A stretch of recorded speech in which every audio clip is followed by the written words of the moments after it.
Muy bien, pues muy buenos días a todos. A algunos ya os he ido saludando y a otros que habréis entrado después, pues también. Me encanta veros en la pantalla, poder charlar. Me encanta aquellos que podemos estar el jueves, el viernes, el domingo, porque realmente eso nos hace sentir familia, ¿no? Pero bueno, ya sé que no todos podemos. Bueno, quiero introducir el tema de hoy, de esta mañana, con una lectura del Salmo 68. En el libro de los Salmos, el Salmo 68, y voy a leer versículos 4, 5 y la primera frase del versículo 6. El Salmo número 68, versículo 4. Dice así: cantad a Dios, cantad alabanzas a su nombre. Abrid paso al que cabalga por los desiertos, cuyo nombre es el Señor. Regocijaos delante de él. Padre de los huérfanos y defensor de las viudas, es Dios en su santa morada. Dios prepara un lugar para los solitarios. Dios prepara un lugar para los solitarios. El tema de esta mañana es que la familia de la fe es la provisión de Dios para que los solos sean completos en Cristo. La familia de la fe es la provisión de Dios para que los solos sean completos en Cristo. Vamos a concluir este tema que inicié ya hace algunas semanas y además va a servir de introducción para el siguiente que vendrá, que tendrá que ver con qué significa ser miembro de la Iglesia. ¿Qué concepto tenía Jesús de familia? ¿Qué era para Jesús la familia? Evidentemente, como cualquier familia, Jesús de niño fue criado con un padre, con una madre, con hermanos, y dice el historiador Lucas, cuando nos narra su infancia, de lo poco que sabemos de esa etapa de la vida de Jesús, dice que vivía sujeto a sus padres, por lo tanto, una familia normal y corriente, y como deben ser todas las familias. Sin embargo, en la edad adulta, Jesús adquiere o nos transmite un nuevo concepto, un concepto en otra dimensión de lo que es la idea de familia, que la familia trasciende el concepto familia, para Dios es más que la familia de sangre. Con unos 30 años, en sus 30 años de vida, planteó esta cuestión: ¿quién es mi madre? ¿Quiénes son mis hermanos? Voy a leer unos párrafos de ese pasaje que están en Mateo capítulo 12, versículos 46 al 50. Y dice el relato de lo que ocurrió allí, que mientras él aún estaba hablando a la multitud, he aquí su madre y sus hermanos estaban afuera, deseando hablar con él. Y alguien le dijo: he aquí tu madre y tus hermanos están afuera deseando hablar contigo. Pero respondiendo él al que se lo decía, dijo: ¿y quién es mi madre? ¿Y quiénes son mis hermanos? Y extendiendo su mano hacia sus discípulos, dijo: he aquí mi madre y mis hermanos, porque cualquiera que hace la voluntad de mi Padre, que está en los cielos, ese es mi hermano y mi hermana y mi madre.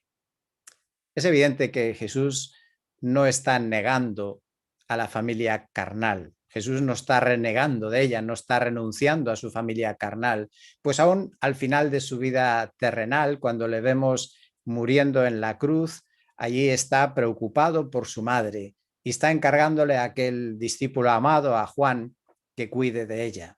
¿Os acordáis cómo lo cuenta Juan en su evangelio? Que estando colgado en la cruz dice que se fijó, que vio a su madre y al discípulo a quien él amaba, que estaba allí cerca, y dijo a su madre: mujer, he ahí tu hijo. Después dijo al discípulo: he ahí tu madre. Y desde aquella hora el discípulo la recibió en su propia casa.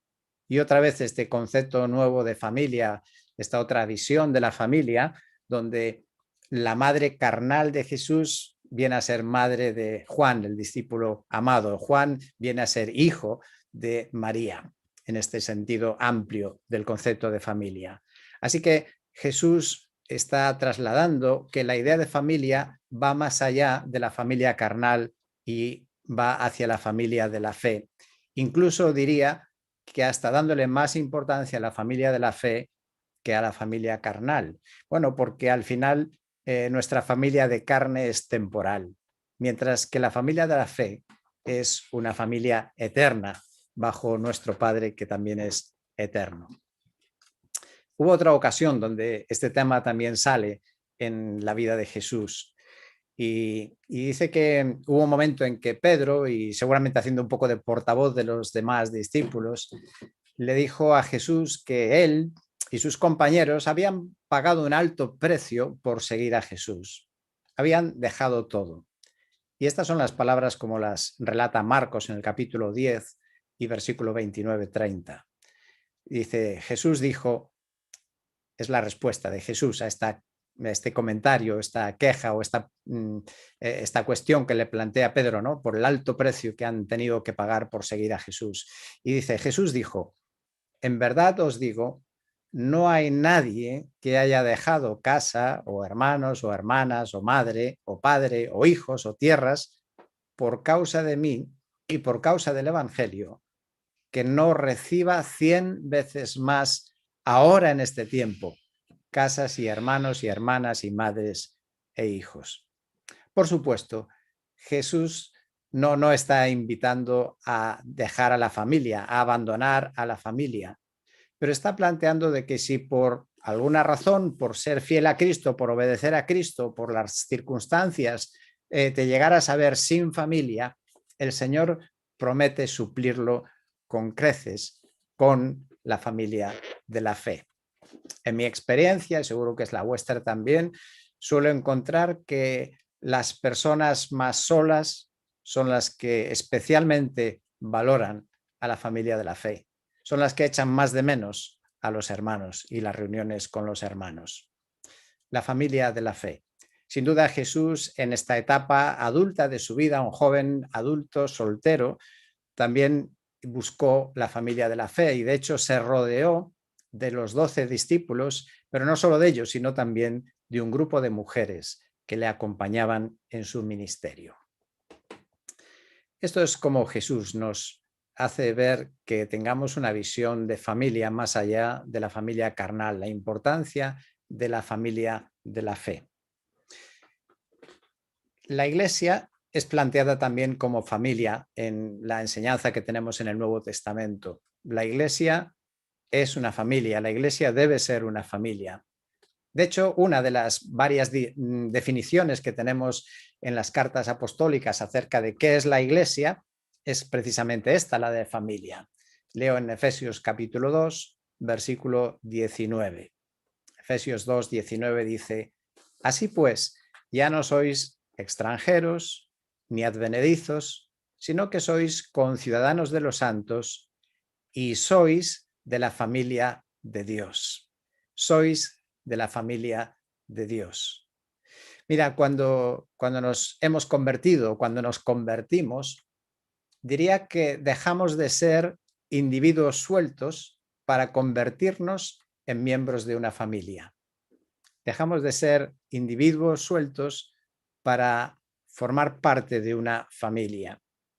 La conversión, lo he dicho en alguna ocasión, la conversión es personal, es decir, es una decisión personal, pero la conversión no es individual, no es algo que ocurre de forma aislada en tu vida y en mi vida, porque la conversión nos coloca en una relación de intimidad con otras personas, con nuestros hermanos en Cristo, con la familia de la fe. Así que el concepto de familia es el concepto de iglesia. El concepto de iglesia debe ser un concepto de familia. Y esta idea seguro nos transmite pues, muchas otras ideas complementarias. ¿Qué es la familia? La familia es el lugar donde podemos suplir nuestras necesidades, donde encontramos el apoyo, el soporte, lo que necesitamos. Gálatas 6, versículo 10, lo aplica también esto a la vida de la Iglesia como familia de fe. Dice, hagamos bien a todos, según tengamos oportunidad, y especialmente a los de la familia de la fe. Cuidemos a la familia de la fe. Tenemos que responder a las necesidades de nuestros hermanos y hermanas, de aquellos que forman parte de esta gran familia. En otro momento de esta serie he mencionado y enfatizado un texto de Colosenses donde frente a esta manera en la que viven las personas que están solas, que no están casadas, enfocando la idea de que estamos completos en Cristo. Esa frase de Colosenses 2:10 que dice, habéis sido hechos completos en Él, completos en Cristo, solteros, casados, viudos, separados, cualquiera, completos en Cristo.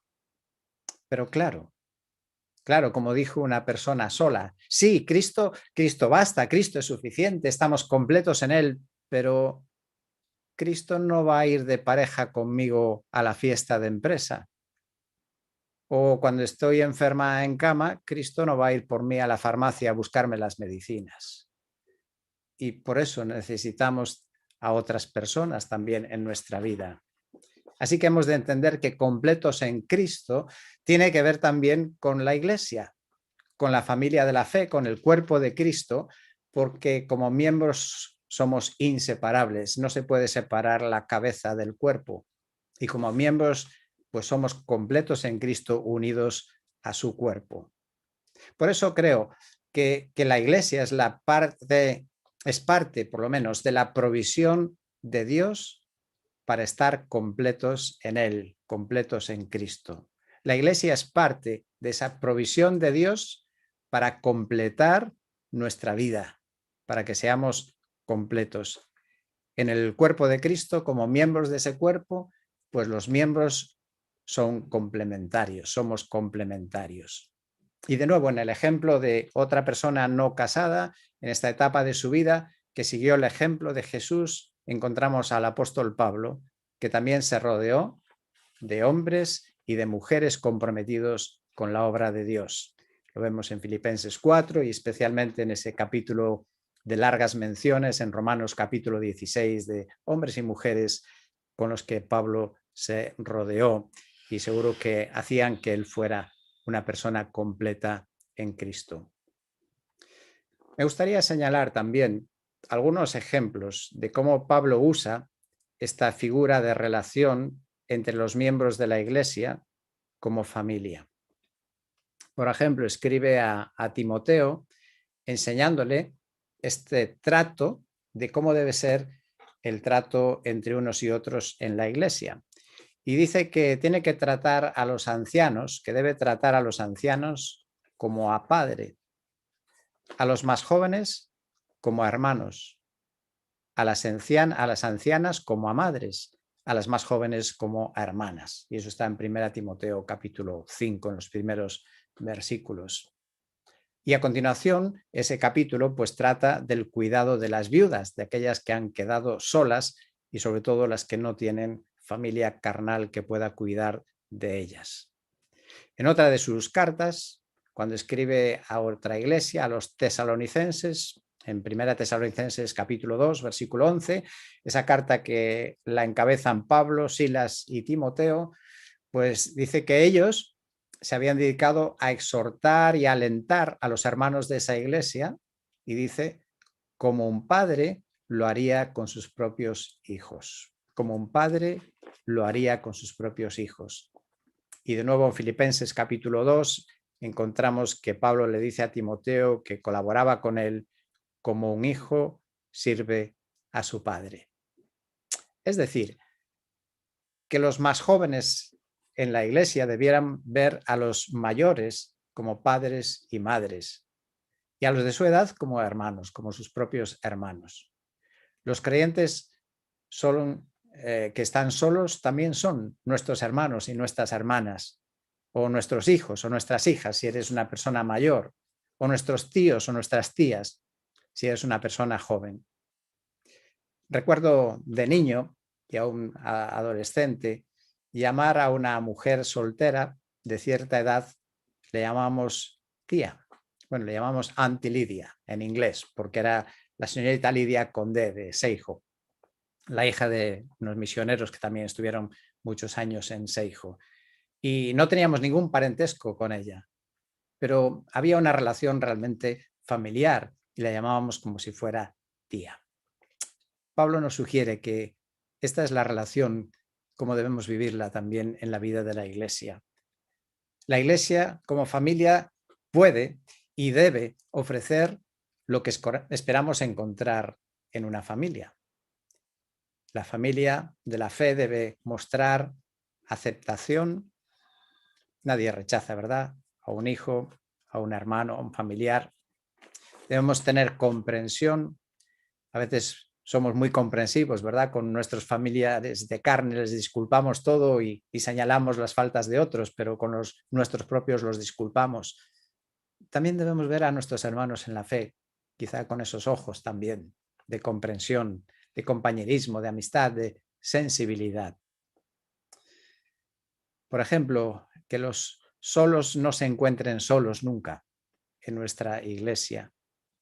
Cuando a veces hablan algunos en grupos, en parejas, tengamos ese cuidado, ¿verdad?, esa sensibilidad de que ningún solo se quede solo. En mi experiencia, en nuestra experiencia, a veces visitando otras iglesias, también hemos percibido esa sensación, aunque seguramente es diferente, ¿no?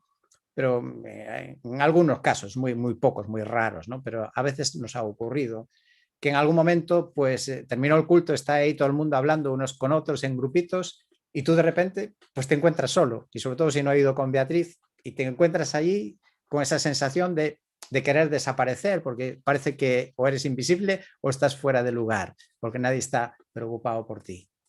Y a mí personalmente me parece que en la vida de la iglesia, pues cuando acaban nuestros cultos es un momento también para que tengamos esta vista de preocupación, que nadie esté solo, no importa cuál sea su situación personal. En la familia también solemos encontrar quien nos escucha, y las personas solas, que viven solas, las personas que están solas suelen tener un exceso de tiempo en silencio, de no tener con quién hablar, y tienen necesidad de hablar, de ser escuchados. Y además tiene su peligro ese silencio, porque muchas veces ese tiempo de no poder desahogar, de no poder hablar, se convierte en un momento para rumiar aspectos desagradables de la vida, y empiezan a dar vueltas a cosas negativas en sus vidas. Y eso termina produciendo amargura, al no tener a alguien a su lado que le ayude a quizá enfocar las cosas de una manera diferente. Por cierto, quiero aprovechar ahora para hacer un pequeño anuncio. Recordaros que es una buena oportunidad para romper cualquier soledad o aislamiento, para fomentar esta relación de familia. Apuntaros al programa de oración Unos por Otros, donde cada semana vamos a llamar a una persona, simplemente interesarnos cómo está y orar por ella. Es una manera de que nos puede ayudar, puede contribuir a estrechar estos lazos de familia. Sí, como familia, familia de la fe, como familia, debemos preocuparnos por cómo podemos ayudar a otras personas. A veces hay pequeñas cosas y luego sería bueno esto para más una charla y cambio de impresiones, de ver cómo en la práctica podemos vivir y aplicar todo esto, ¿no? Pero, por ejemplo, puede haber una hermana mayor que vive sola y hasta necesitaría a alguien que le ayude a montar un mueble que ha comprado, o cualquier otra cosa que uno puede necesitar. Sí, la Iglesia como familia deberíamos proveer, por ejemplo, lo que leía hace un tiempo, que es la filosofía de una de estas organizaciones que hay en Galicia, que tiene por fin reunir a los singles, y su lema es: solo ofrecemos lo que necesitamos, encuentro y comunicación. Ofrecer encuentro y comunicación. Una iglesia tiene que ofrecer. Una iglesia es un lugar de encuentro.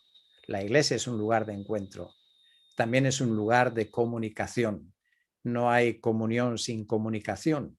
La comunión y la comunicación van de la mano. Así que animaría a que incluso estas iniciativas pudieran surgir aún en medio de nosotros. Recordaba esta mañana al querido Manolo Otero, de cómo él fomentaba, ¿verdad?, iniciativas y buscaba reunirnos, juntarnos, y aunque él era un hombre solo, no estaba solo, siempre estaba rodeado y acompañado. Y hay muchas actividades y cosas que podrían hacerse, ¿no?, para fomentar que nadie se quede solo, que nadie se quede descolgado, incluso ampliándolo a relación con hermanos y hermanas de otras iglesias. Por supuesto, el objetivo de estas actividades no sería encontrar pareja, aunque podría ocurrir, pero ese no sería el propósito. Sí, la iglesia como familia debe suplir las necesidades de relación personal. Como creyentes, como hermanos, debemos procurar asociarnos con los que no estén asociados. Sí, si hay alguien que vemos que está un poco descolgado, tenemos que tener esta preocupación de asociarnos, de buscarnos. Las razones pueden ser muchas y no es el momento ahora de mencionarlas, pero hay muchas razones. Quiero concluir pensando un minuto acerca del valor, y que quizá por eso también a veces nos cuesta, porque todo lo que vale cuesta, todo lo que es importante cuesta. Voy a poner un ejemplo negativo y uno positivo. Un ejemplo extremo. Nunca lo olvidaré. Lo escribió una persona en un cancionero de nuestra iglesia, al lado de una canción, la canción que dice: Jesús nos da una familia de verdad. Ocurrió hace justamente 10 años. Y esa persona en ese cancionero, al lado de esa canción, escribió esta frase: es una gran mentira, yo lo vivo en mí, nada de esto existe. Bueno, he de decir que reconozco que se trataba de una persona bastante peculiar, pero es un extremo. El ejemplo positivo, pues, es de hace pocos meses. Y por eso digo que gracias a Dios creo que además hemos mejorado insistiendo en esta idea de preocuparnos los unos por los otros, como familia, como iglesia de Dios, como hijos de Dios y hermanos los unos de los otros. Creo que hemos mejorado y hemos escuchado testimonios de hermanos y hermanas que nos han visitado y que se han sentido acogidos. Pues precisamente hace unos meses, alguien que llegó, además llegó solo a nuestra iglesia, no hace mucho recordaba ese momento, el primer día que entró, y me escribió lo siguiente: sigo echando mucho de menos, porque ahora no está aquí. Dice: sigo echando mucho de menos esa gran familia. Creo que es lo que más me impresionó en la iglesia y en el retiro, como estar en una reunión familiar. Ahora echo mucho en falta esa sensación. Yo quería formar parte de esa gran familia. Yo tengo que agradecer a todo el mundo en el camino, el nombre que hemos usado para la iglesia. Siempre me sentí muy cómodo desde el primer día que Olga me decía: pasa, pasa, te puedes quedar. Y yo miraba con cara de: pero si no me conoce, ¿por qué me invita a quedar? Que el Señor nos ayude, ¿verdad? Que seamos realmente familia y que nadie se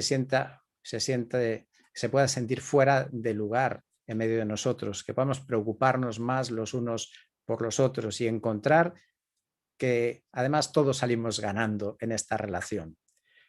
Estoy seguro que podemos mejorar y estoy seguro que nuestro Padre se alegrará mucho.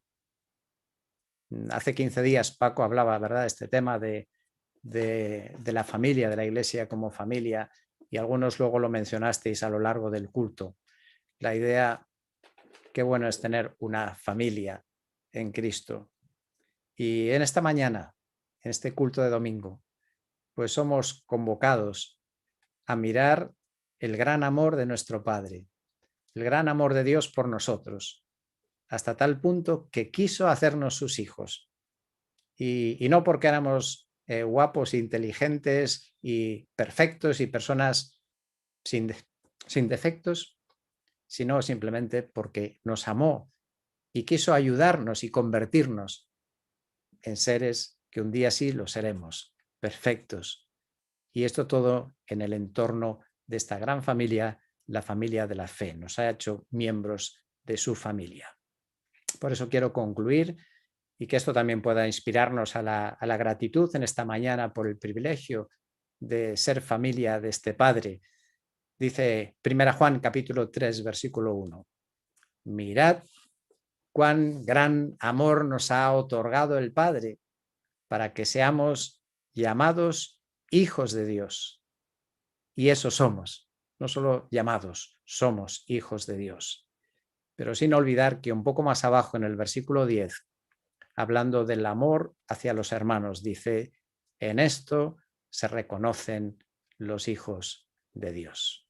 Pues que el Señor nos bendiga, enriquezca nuestras relaciones en las que todos saldremos ganando, el nombre de Dios será honrado y otros serán atraídos también a formar parte de esta gran familia. Y ahora que Él nos dirija en la adoración y en la alabanza que Él se merece.